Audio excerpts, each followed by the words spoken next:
Ladies and gentlemen, dear friends, dear colleagues, welcome.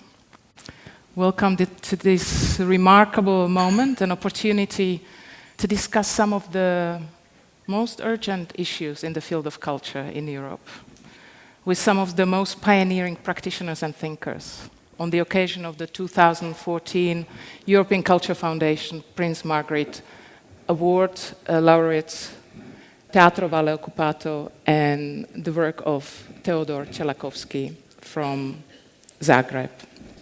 What really interests me is to explore the capacity of an art institution to be an interlocutor between art, theory, and the political, the framework that is produced by a network of various intersections of the relationship between culture, theory, and activism. And I believe this is going to be a network that we are going to be engaging. Who owns culture and its institutions? As well as how do we govern this field and its institutions against enormous urgency.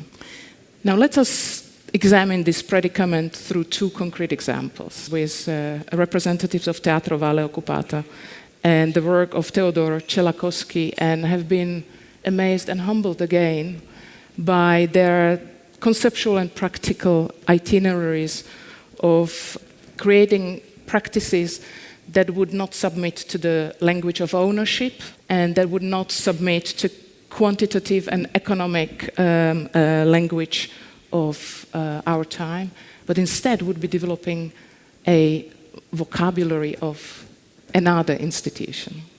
I would like to offer the floor to you, Chantal, first, if I may. What does this mean for the European space?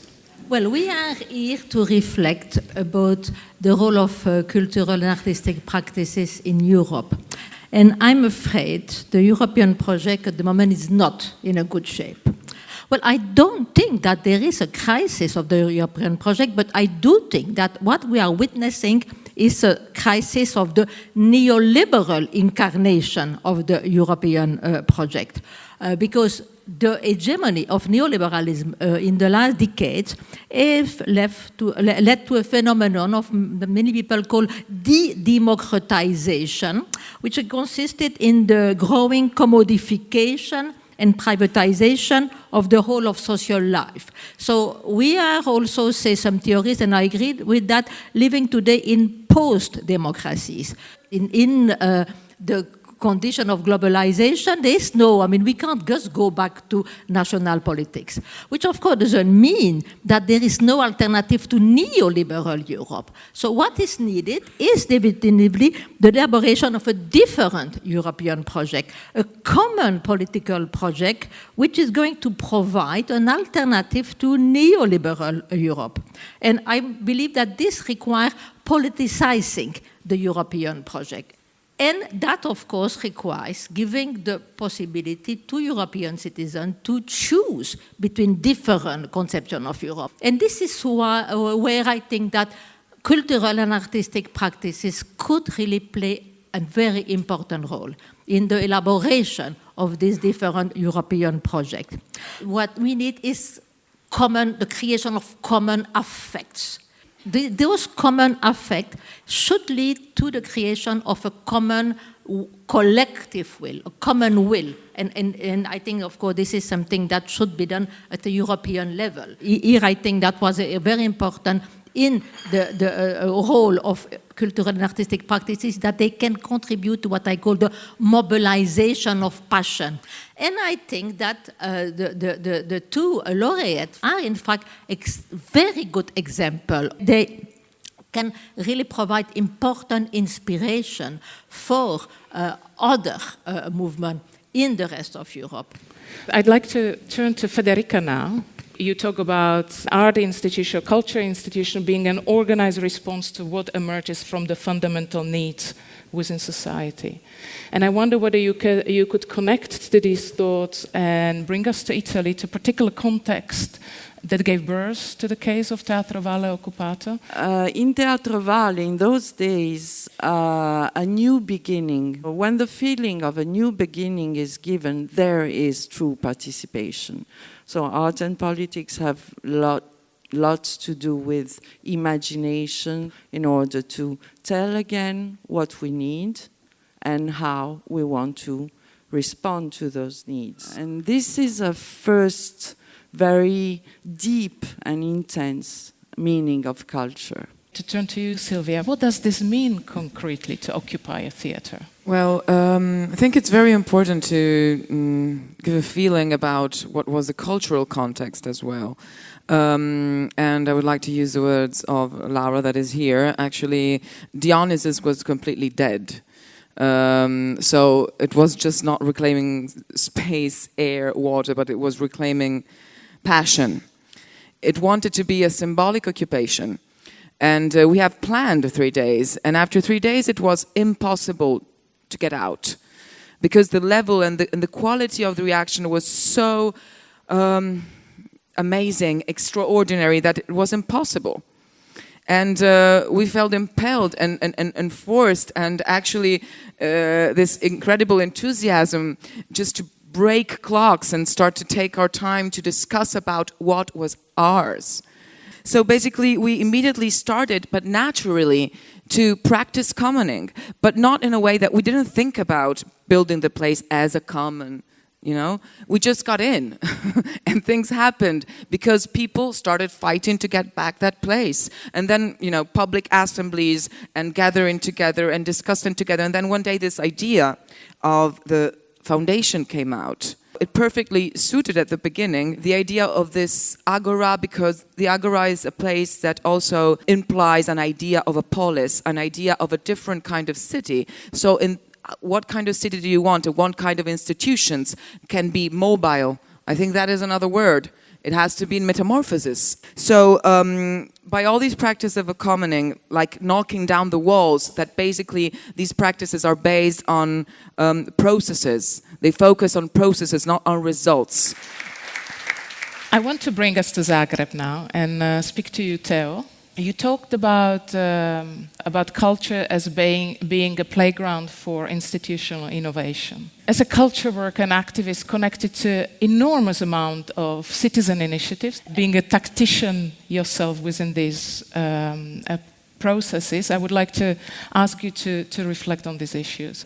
Basically, what we have been doing last 10 years in Croatia is something what we could explain as a kind of dynamic or transition from the logic of contestations to the logic of institutional innovation. We are all the time moving from one to another to kind of diminish or change the whole logic how the center of Zagreb was urbanistically organized. We did like a 50 different, during this period of 6 years, 50 different actions or protests. We could describe this through the kind of, let's say, term of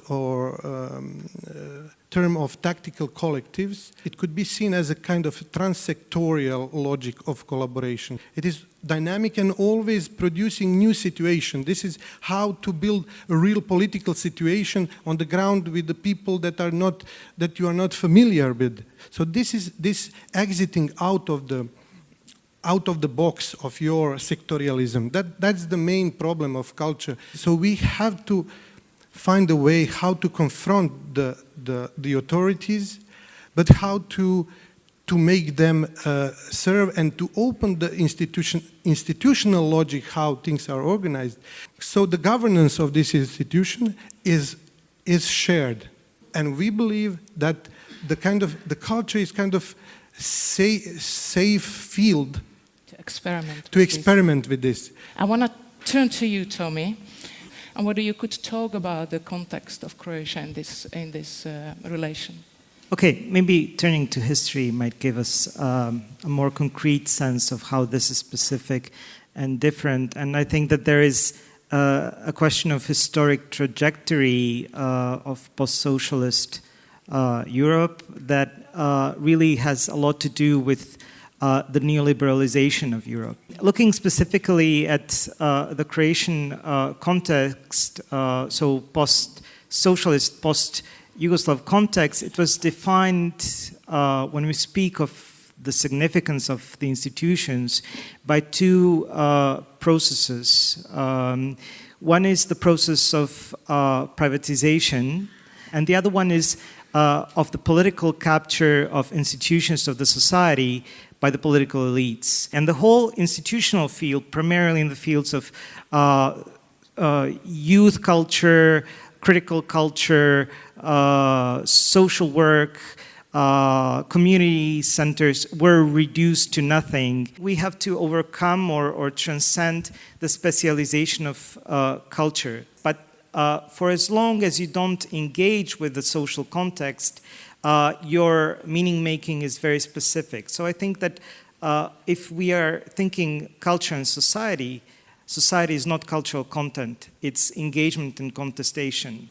If we wish to see a social or collective epistemology as opposed to individualist or individual possessive epistemologies that dominate the day also in the culture, we have to see processes of engaging with the outside, with other actors. We need to think about material institutionings. It's all about materiality and resources and collective processes of governance. If we want to dislodge the neoliberalism, my God, we have a huge work ahead of us, and we should think in terms of building. What we wanted to push forward was that an institution of commons has no legal way of being alive these days. Illegal in Italy, it's a strange word. I mean, we had a prime minister illegal. We had a lot of people is illegal in Italy. A lot of stuff is illegal, probably, no? So we must understand what means illegal. We used to say that from a very early moment of illegality, we became legitimate for the town, for the people. 5,000 people subscribed for the foundation. We made a step forward. It's not illegal, it's legitimate. And now, and after that, we start thinking about the foundation and another way to talk with these institutions. But I like the legal situation in Italy. We need to be incredibly pragmatic to make sure that we create that new possibility, that we pre-configure that another option. It's not a mere third way, and it's not the commons, the institution of the commons is not simply eating the leftovers of the historical Western banquet. I think we really every day have to stick to this real core idea of producing real political events. And establishing institution is for me a real political event. You know, contestations are this, occupations are this. So we have to really think of how to interconnect this dynamic, how to bring this and to grow up in these processes in different layers. I think the reclaiming the public domain is something what we should stick to, because Definitely. This is the place still of governance. At this moment, what is the most crucial, urgent thing to do? The most crucial, urgent thing to do is go on in the process for the recognition of the foundation. That means to use it as a tool to continue to fight and to rise for the rights, for an active and wider idea of citizenship. Spreading a mentality sensible to the commons instead of individuality, competition, and so on. Well, to offer a European political project that will really be an alternative to neoliberalism, because I'm convinced, I'm really worried about the state of Europe, and I think it's very important that we revivify the European idea and to put passion into it and hope. I really believe that we have to find our ways to produce subjectivity, to produce the forces that are kind of impossibility of being transformative agents. And I would not get rid of the logic of contestation as the one very important of producing of these subjectivities. I'm going to be complicated, strategize. Thank you.